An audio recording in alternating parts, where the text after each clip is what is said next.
Don't act all high and mighty over a measly $12,000. You're useless. Try cutting off your financial support and see if I care. Even though I've been sending money to my brother and his wife for 10 years, why do they have to berate me like this? Fine by me. With that, I firmly hung up the phone. They should be the ones worried, not me. I won't help them anymore, no matter what happens. My name is Angela. I live with my husband Niles and our son Seth. Niles is incredibly kind. He actively helps around the house and spends quality time with Seth. I've been living a happy life, but I have a concern. It's about my older brother Freddie and his wife Isla, who live in our family home. Our mom, named Jean, retired and moved back home after Freddie and Isla declared they would take care of her. Growing up in a single-parent household, I was worried, so I gladly accepted Freddie's offer. To show my gratitude, I've been sending Mom $12,000 every month. But things seemed off after Freddie and Isla started managing the money. Whenever I forgot to send the money, Isla would angrily call me. Each time, I'd rush to transfer the funds. Mom's behavior also seemed strange lately. She's been distant on the phone, often comparing me to Freddie. Freddie has always struggled academically and isn't athletic. Mom used to complain about how Freddie didn't study as much as I did, but now the tables have turned. I didn't understand why Mom's attitude changed, but I never stopped the financial support. At the beginning of a new month, Isla calls my cell phone as usual. "Did you forget this month's money? What's the deal?" she scolds. "I'm sorry. I'll transfer it right away." "You're so clumsy. How do you even manage to raise a child?" Isla berated me, urging me to transfer the money quickly. I felt like I was being extorted and uneasy about the whole situation. Is this how financial support is supposed to work? Isla's aggressive behavior started when she first met our family. The first time she saw me, she scoffed. "Who's this plain girl?" "Freddie's sister." "No way."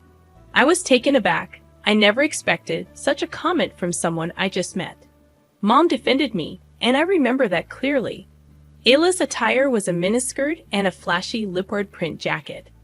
"Isn't it inappropriate to wear that to meet your fiance's family?" I thought so, but I didn't say anything. Isla's behavior only escalated from there. I vented to my husband, who was also upset.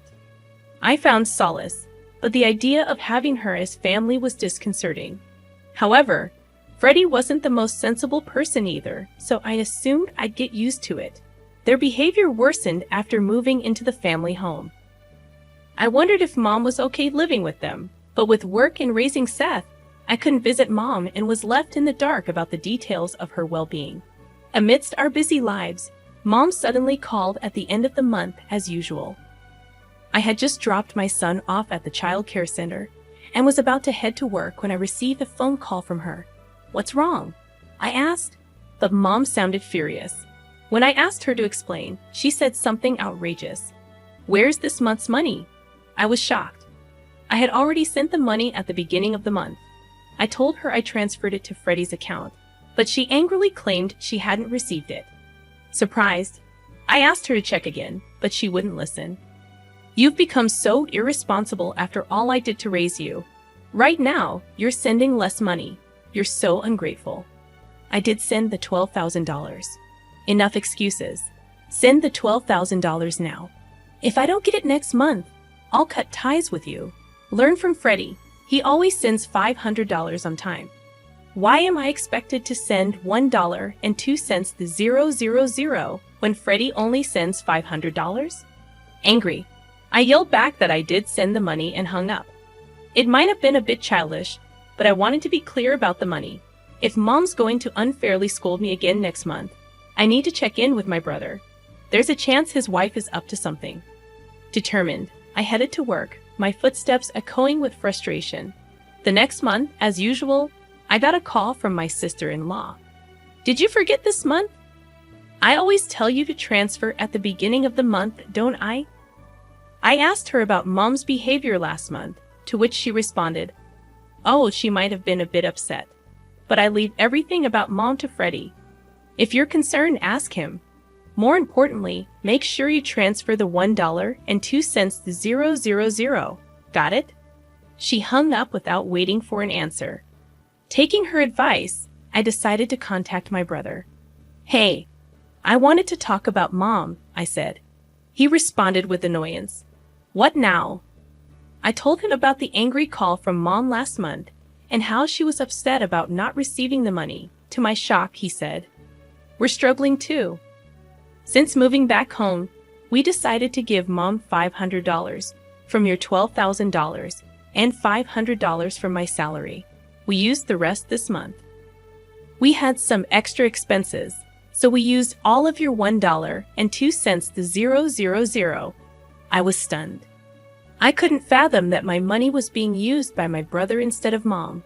Filled with anger, I confronted him, but he skillfully dodged my questions, leaving me feeling helpless. I hung up, contemplating whether I should inform Mom about the situation.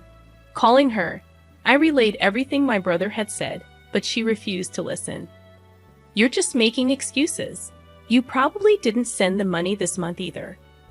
I sacrificed so much for you, and this is how you repay me," Mom said, tears streaming down her face. Feeling helpless, I asked Mom to switch to a video call to prove that I had properly transferred $12,000. Mom hesitated but eventually switched to a video call. I displayed my bank card with the transaction history, hoping she would understand. However, Mom remained skeptical. "You probably faked this. I heard on the news that it's easy to make these things now. Just pay this month's amount, and we'll talk after that," she insisted. I transferred the $12,000, hoping that it would resolve the issue. Mom, acting high and mighty, demanded to see my brother's bank card as well before hanging up. Trusting Mom and my brother, I transferred the money for the current month, believing that she would realize I was right. However, a few days later, I received another angry call from Mom. Confused, I waited for her to explain. She angrily claimed that she hadn't received the money for this month and was struggling to make ends meet. I insisted that I transferred the money on the day I called her and suggested checking with my brother.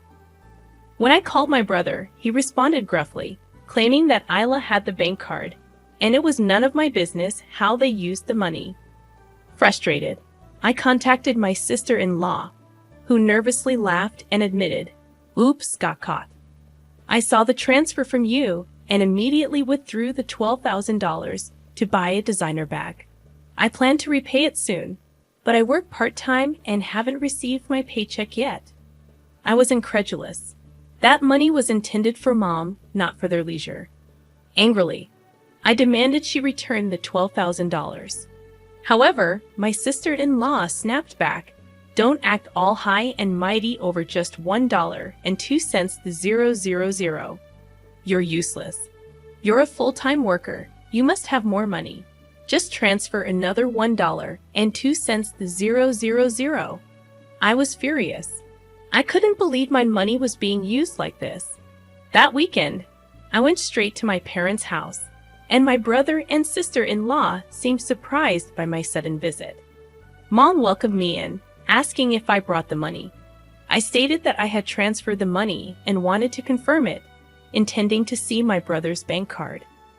When I confronted my sister-in-law, she made a disgusted face. "Lila, you have the bank card, right?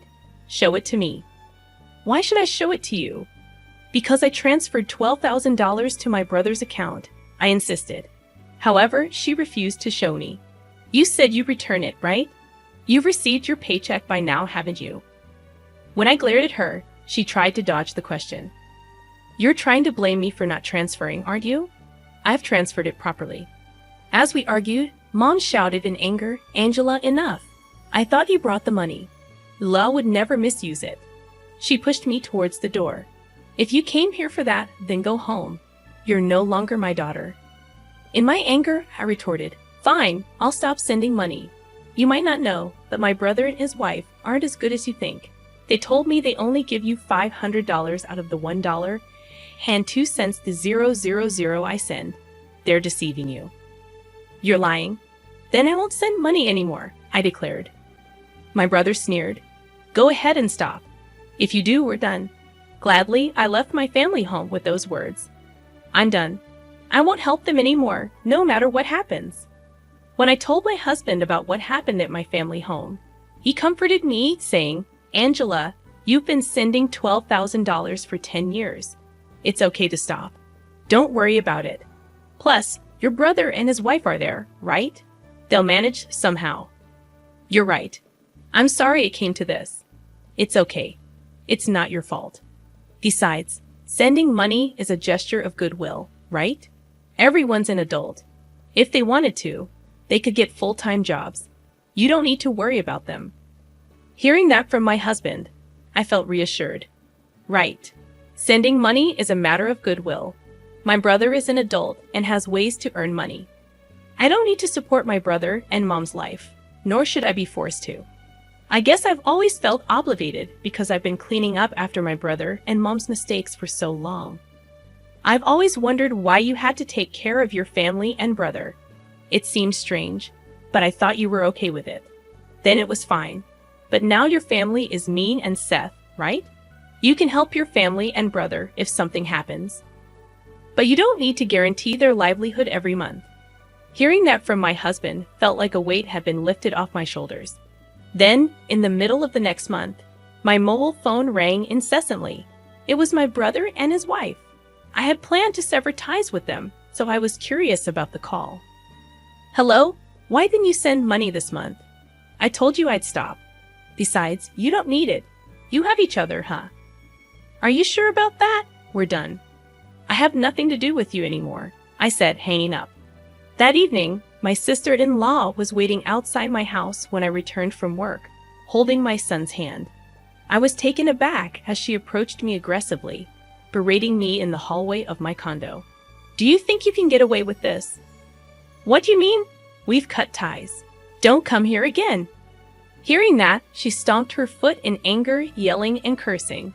Someone from the neighborhood must have called the police because they arrived shortly after. She was taken away by the police. In disbelief, I immediately called my brother. Lus stormed into your place and got arrested. Why did that happen? It's cruel of you to call the police. We're family. I didn't call them. Someone else did. Can you please have her stop asking for money? It's a bad influence on my son, and I don't want anything to do with you anymore. When I firmly responded, my brother went silent and then began pleading in a weak voice. Look, I work part-time, and Ula works part-time too. Mom's pension is small, and we can't live without your $12,000. You get that right. Most of the $12,000 goes to Ula's leisure, so you should be fine, right? No, it's not like that. Sure, she spends a bit recklessly. But we need the $12,000 for our lives. Please send it this month. Why should I support you? You probably only give Mom $500 anyway, I replied, hanging up. I decided never to answer calls from my brother or sister-in-law again. I received many texts from my brother, but I only looked at them and ignored them. My sister-in-law kept trying to contact me, which was annoying. But maybe because she was arrested, she didn't come to my house. A few months later, I finally got a call from Mom. Angela, Freddie hasn't been giving me money lately. I'm struggling. I was mad before, but I realized I only have you. Mom's voice sounded weak. She then started complaining about how my brother and his wife have been treating her lately. They're terrible. They don't even give me $500 now, and they're living off of my pension. I told them to get full-time jobs if they need money, but they don't listen. Lud is hardly ever home. What should I do? Mom began to cry in a heartbroken voice. However, I didn't feel sympathy for her. I had trusted both Mom and my brother, but they betrayed me. On top of that, they told me we were done to begin with. I went to college without borrowing money from Mom. I even paid off my brother's student loans that Mom had been burdened with. That's more than enough.